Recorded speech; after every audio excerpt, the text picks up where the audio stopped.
semua, welcome back to my YouTube channel. Sebelum kalian nonton, jangan lupa untuk subscribe, lalu aktifkan juga lonceng notifikasinya. Terima kasih.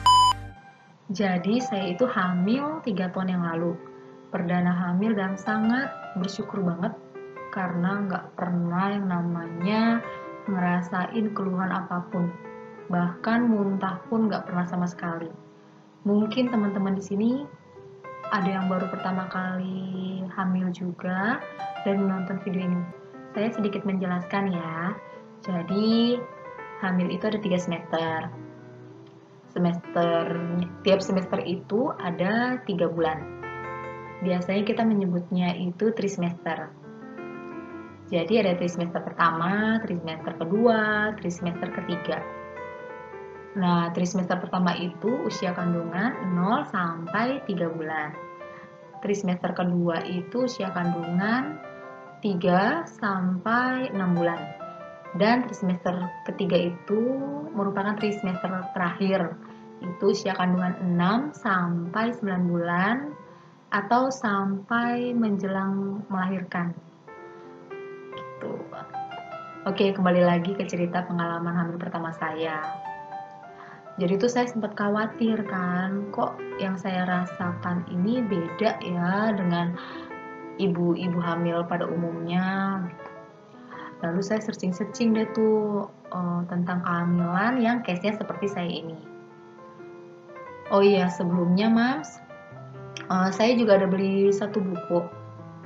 Itu buku kehamilan. Jadi itu isinya itu tentang ciri-ciri khas yang dirasakan ibu yang sedang hamil. Dan itu udah saya baca semua. Ternyata setelah saya mengalami hamil, kok beda ya dengan apa yang saya rasakan. Tapi saya sekalian share di sini ya buat pengetahuan kita semua. Jadi seperti yang kita tahu pada umumnya itu ya Mams, biasanya awal kehamilan kita itu tuh mual-mual, muntah. Kalau misalnya kita lihat di film-film tuh biasanya tuh ibu hamil tuh pegang perut, terus ke kamar mandi, ke wastafel, terus dia uwe-uwe, muntah-muntah gitu. Dan keadaan mual dan muntah ini tuh sering kali istilah medisnya itu disebut dengan morning sickness. Terus ada yang jadi nggak nafsu makan, baru 1 sendok dimakan langsung dimuntahin, atau bahkan ada seperti teman saya, dia tuh baru cium aroma makanan, dia udah langsung muntah. Percaya nggak percaya sih, tapi memang banyak sekali case seperti itu yang terjadi dan dirasakan oleh ibu hamil pada umumnya. Terus ada lagi yang kepalanya suka pusing, ada lagi yang badannya lemes, bikin mager, maunya rebahan terus di rumah, ada yang sakit punggung belakangnya, nggak enak rasanya, nggak nyaman. Ada juga yang moody. Kalau ini sih mirip kayak kita kalau lagi haid ya, kalau lagi datang bulan, itu entah moody atau jadi gampang tersinggung, jadi gampang marah. Itu ada juga yang seperti itu. Terus terakhir dan yang paling sering terjadi oleh ibu hamil itu adalah ngidam. Dan sekali lagi itu semua, bahkan ngidam pun saya tidak merasakan sama sekali. Itu kurang lebih deh yang saya dapat dari buku panduan kehamilan yang saya beli itu. Balik lagi ke cerita awal, di mana saya searching tentang kehamilan seperti saya ini, apakah ada ya? Saya cari-cari, saya baca-baca. Akhirnya saya ketemu sama satu bahasan kehamilan. Itu case-nya sama seperti saya. Dan saya baru tahu saat itu juga kalau ternyata istilah untuk ibu hamil yang seperti saya ini tuh ada istilahnya. Dan itu namanya hamil kebo. Jadi ada gitu, dan namanya hamil kebo. Dan di situ juga saya menemukan bahwa penyebabnya itu ternyata tuh sederhana banget, Mams. Penyebabnya itu cuma satu, itu adalah hormon. tiap ibu hamil itu ternyata hormonnya itu beda-beda. Yang saya temui lagi itu ternyata sekitar 30% ibu hamil itu ada kok yang seperti saya, tidak mual, tidak muntah, tidak ngidam. Dan itu terjadi karena hormon itu. Jadi itu artinya berarti kondisi tubuh saya itu kebal terhadap perubahan hormon yang terjadi selama masa kehamilan. Dan itu disebut dengan istilah hamil kebo.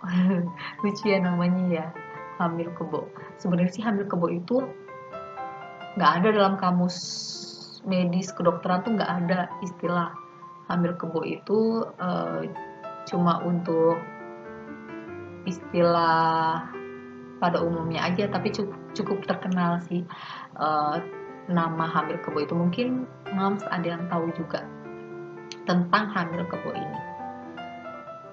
Dan ternyata istilah ini cukup terkenal untuk ibu hamil pada umumnya. Dan saya baru tahu hamil kebo itu ternyata tuh istilah yang menggambarkan kondisi kehamilan yang nyaris tanpa keluhan. Terus setelah saya dapat info, setelah saya tahu tentang istilah hamil kebo itu dan ternyata saya hamil kebo, muncul pertanyaan lain dalam diri saya. Bahaya gak sih hamil kebo itu? Bahaya gak sih hamil yang tidak ada perasaan apa-apa, tidak ada rasa apa-apa seperti yang saya alami ini? Bahaya gak sih? Wajar gak sih? Nah, jawabannya itu, sepanjang dokter berkata kehamilan baik-baik saja meski tanpa mual, muntah, pokoknya tuh dokter obgyn kita tuh bilang ini baik-baik aja, dicek janinnya, semua detak jantungnya semua baik-baik aja, perkembangannya juga bagus, itu it's okay, itu nggak apa-apa, itu normal, dan itu nggak ada bahaya sama sekali. Justru malah kita bersyukur karena kita jadi melewati masa kehamilan ini, kita justru bersyukur karena masa kehamilan ini kita lewati dengan begitu nyaman. Tapi ada tapinya nih, tetap bisa berdampak buruk bagi kesehatan kita kalau kita malah jadi nggak bisa ngontrol makanan yang masuk, karena kan kita kan nggak ngerasa mual, nggak ngerasa muntah, nggak ngerasa enek kalau makan. Akhirnya kita karena enak-enak aja kita makan, santai biasa aja, apapun dimakan. Tahu-tahu berat badannya naik drastis. Nah, itu nggak boleh. Jadi walaupun kita nggak ngerasa mual, nggak ngerasa muntah, walaupun kita hamil kebo, kita harus tetap mengontrol makanan yang masuk ke dalam tubuh kita. Gitu. Jadi yang harus dihindari yaitu harus mengontrol diri kita. Nah, saya juga mau kasih tahu nih Mams, tanda-tanda hamil yang paling sering muncul pada umumnya. Biasanya itu kehamilan bisa dirasakan itu pada saat usia kandungan 2-3 hari loh. Nah, ciri-cirinya itu biasanya kram perut kita nih kram, terus ada muncul flek. Flek itu seperti bercak darah.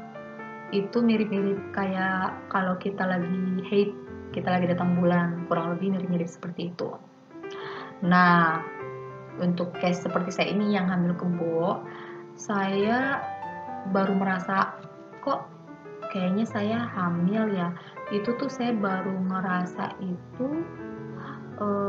setelah beberapa minggu kemudian, saya kok ngerasa di perut saya itu begah, perut bawah saya itu begah, kayak ada anginnya gitu, tapi saya nggak masuk angin, cuman kayak ngerasa kok begah ya gitu loh, kayak gimana sih kalau kita begah, kayak ada rasa nggak enaknya gitu, kayak ada angin gitu tapi bukan angin itu sih. Terus abis itu udah tuh lewat sampai akhirnya sebulan kemudian jadwal saya haid, kok saya belum haid, saya terlambat setengah bulan. Nah disitulah saya baru feeling terus coba deh tes pack gitu. Setelah saya tes pack ternyata benar garis 2. Besokannya ke dokter Opcin, diperiksa cek dalam, ternyata saya sudah hamil.